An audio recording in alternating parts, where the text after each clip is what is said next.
and business coaching. Let me strengthen your gifts you already have inside by offering one-on-one coaching to improve your life. Find out more by clicking the Run Deep coaching icon at TaylorvilleDailyNews.com.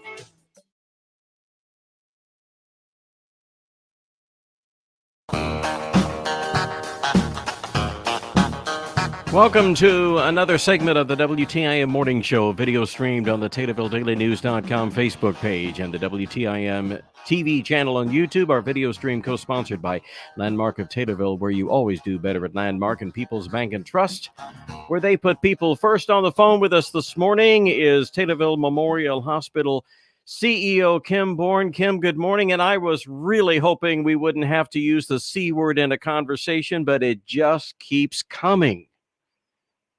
It does, Randy. Good morning. I don't know that there's anybody who's more tired of probably talking about and dealing with COVID than our hospital workers, me included. But you are right.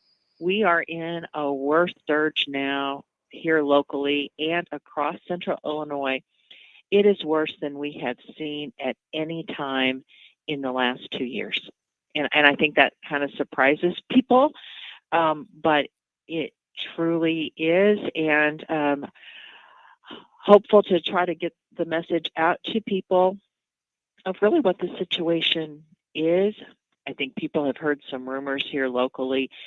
We are taking every measure we can to still be here and taking care of folks, but that's required us to take some special measures, like I said, that we've not had to do before.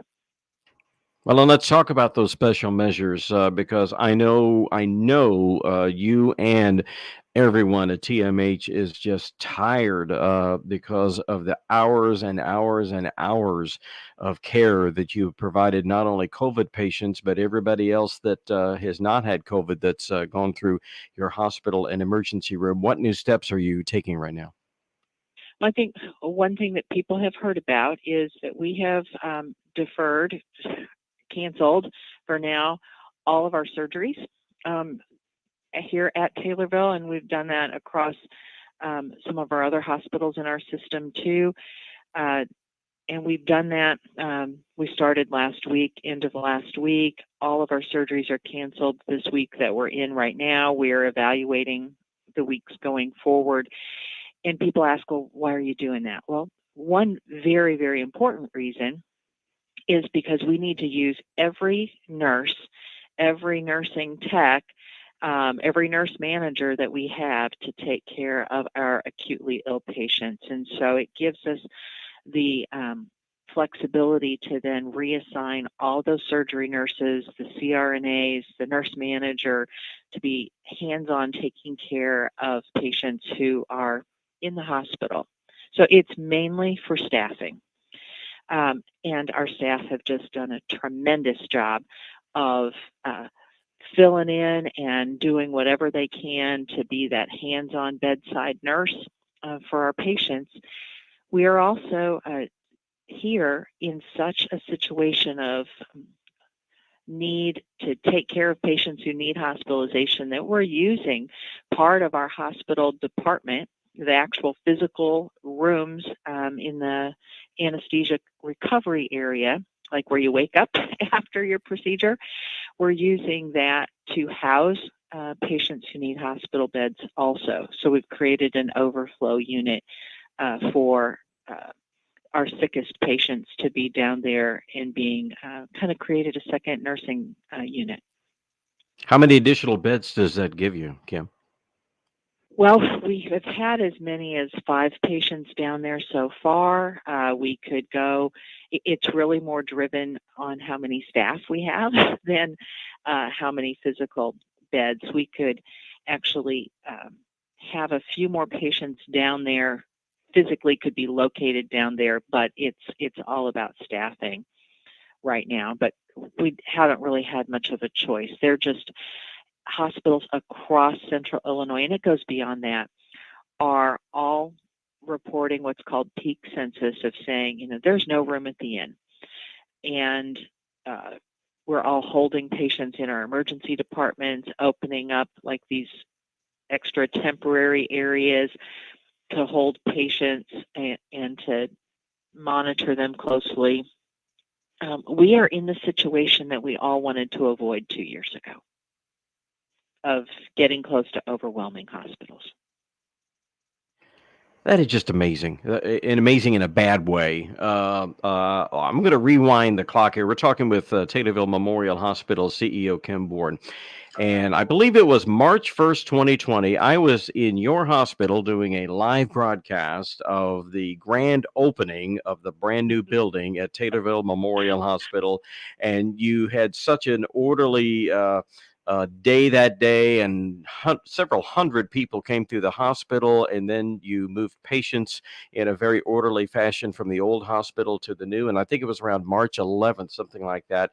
It was just like somebody flipped a switch, and you all have been running nonstop ever since. Yeah, it's had its ups and downs, and I will say, yes, it seems like a decade ago where that happened. It has been a long 2 years, but we've had ups and downs. But I'll tell you, throughout all of it, whether it's moving into a new hospital or if it's responding to the demands that COVID's placing on the hospital, our staff have just been champs of doing whatever they need to do, working what they need to do, learning new things. The medications change all the time. We're handling patients now on ventilators that out of necessity, and trying to get them transferred to an ICU somewhere in the region as soon as we can. But those hospitals are also very, very full. So we're doing what we can. What I would ask of the community, though, and that's where, I'm hoping that our listeners this morning can take this to heart and let other folks know too. Number one is the hospitals, our hospital, Pana Hospital, other hospitals. We are not where to come if you're just needing a COVID test. If you're worried, if you're needing a test result to show for school or work or peace of mind, our emergency departments are not where to show up for that. And there are a few other locations where you can. The county health department does now have test kits available again. They were out for a period of time. They have testing available, but they also, their supplies are short and limited, so they want to only test, I believe, symptomatic people. It's not the worried well or people who need a negative test to go to a ball game. That's not who they want to test. But the health department, the pharmacies, the urgent care, the walk-in clinics like at Springfield Clinic, please use those other places, or depending on what you need a test for, buy one over the counter at Walmart, Walgreens, CVS. Test yourself at home. Those tests are very, very reliable. If it says you're positive, you are positive, and then act accordingly. We're visiting with Taylorville Memorial Hospital CEO Kim Bourne, and we'll continue our discussion with Kim here in just a bit on the WTIM Morning Show.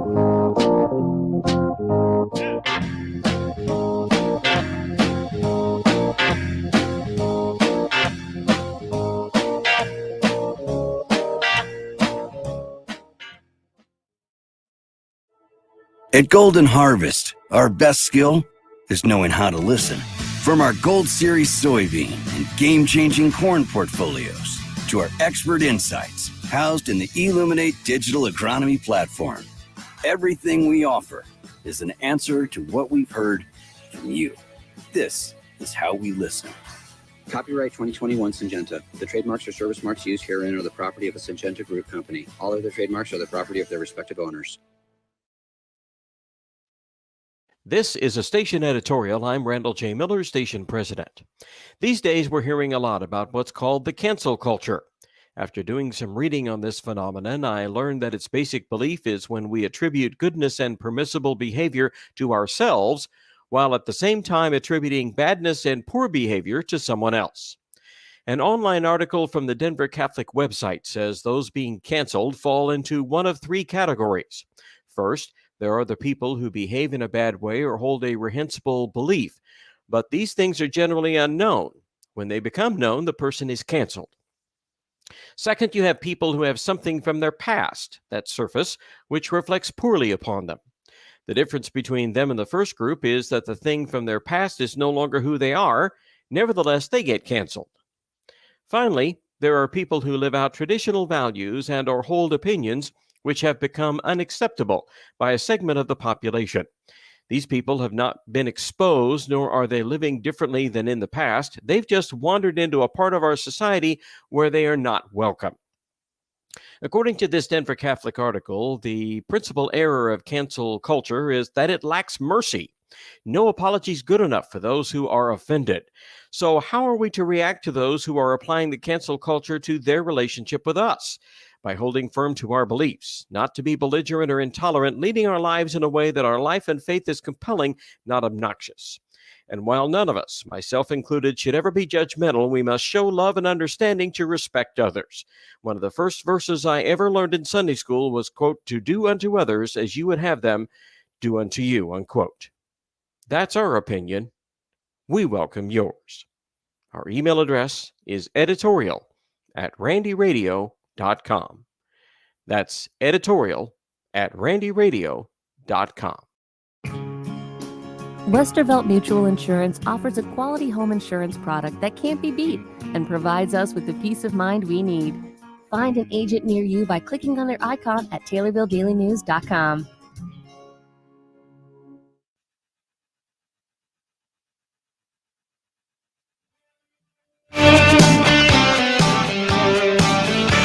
Back with Taylorville Memorial Hospital CEO Kim Bourne on our WTIM morning show, being live streamed, co-sponsored by People's Bank and Trust, where they put people first, in Landmark of Taylorville, where you always do better at Landmark. And off air, I asked him, where do we go from here? So I guess I'll ask that question on the air. And where's your crystal ball, Kim? Yeah, I don't know. I think there are a few things that stand out to me, and I don't have all the answers. None of us do. And just as soon as we start thinking we are seeing the end to this, it changes. And that's so frustrating for all of us that everything we don't have any control over this ultimately. But one thing I'd ask is, I know people are so tired of being told to get vaccinated. But Christian County has a relatively low rate of vaccination, particularly of younger people. And we're not here seeing COVID in kids, but we have seen 20-year-old, 20-plus-year-olds, 30-year-olds, 40-year-olds, 50-year-olds in our hospital on a ventilator. And they're not vaccinated.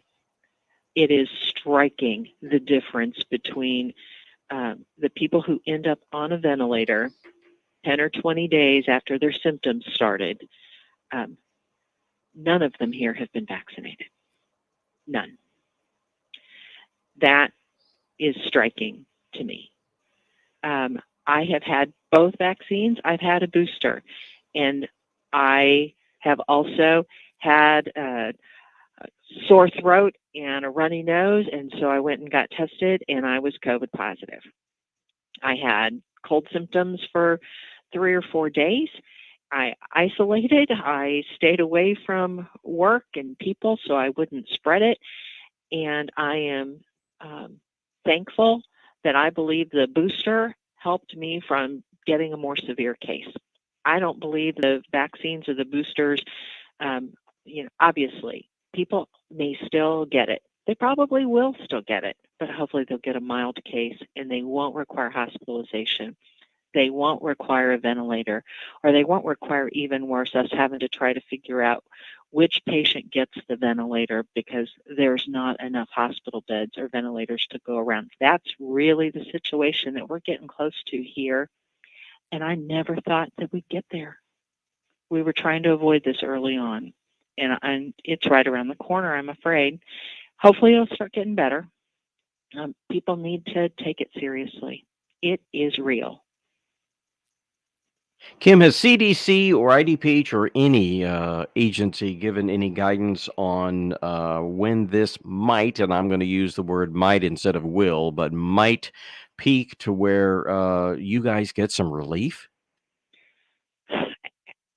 Our predictors that we're looking at, we are hopeful that our cases will at least start leveling off, and it will start to decrease. I believe, personal opinion, this is personal opinion, I believe right now what we're seeing is the timeline seems to line up with when all of us spent more time around people and families at Christmas time. And I don't know if New Year's will be quite the social gathering. That depends on what people did socializing at New Year's. I'm hopeful that this very worst will start plateauing and trending back down in the next week or two. It will go down. Is the incubation period for this Omicron, it appears to be what, a week and a half, 2 weeks, something like that? I believe so, but the doctors here, the last I heard, that the genetic testing that's done on people who are positive, that the state lab does a certain number of samples across different counties to say, is it Omicron or is it Delta or is it some other variant? And so far, the last I've heard, none of the samples from Christian County have shown that the positives are Omicron. They are still Delta. And Delta is the one that's deadlier. That's still what is here. Yeah, that's the one that smacks you much worse than the Omicron. Right.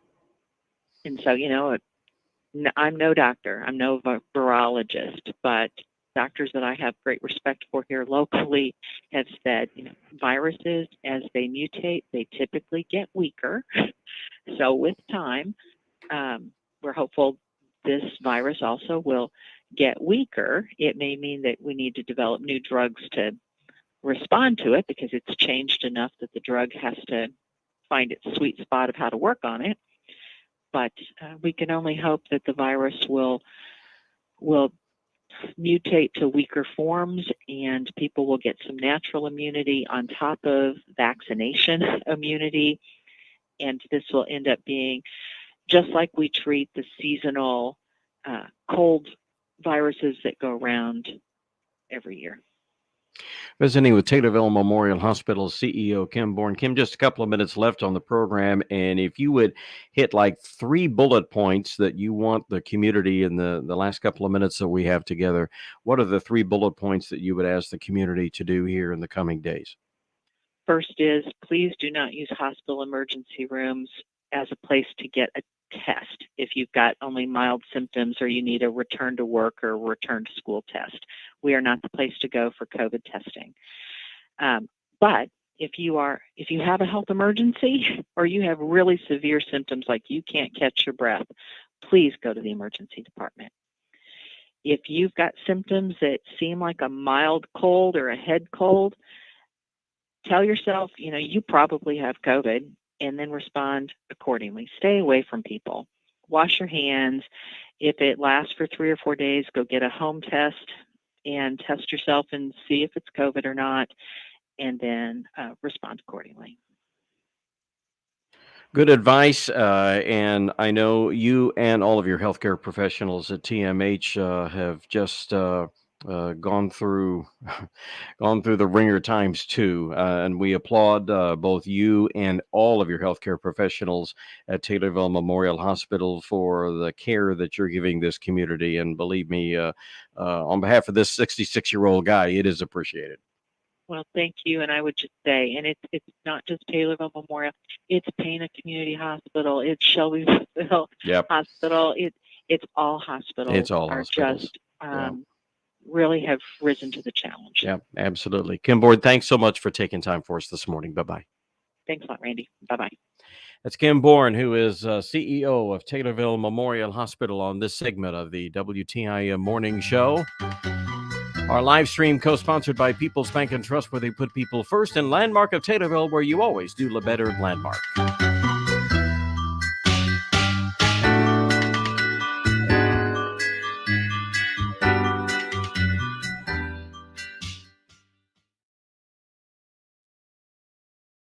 We're coming up on 9 o'clock and news from townhall.com on your information station, WTIM. The Big 870 WTIM Assumption Taylorville, 96.1 W241 CF Taylorville, 107.5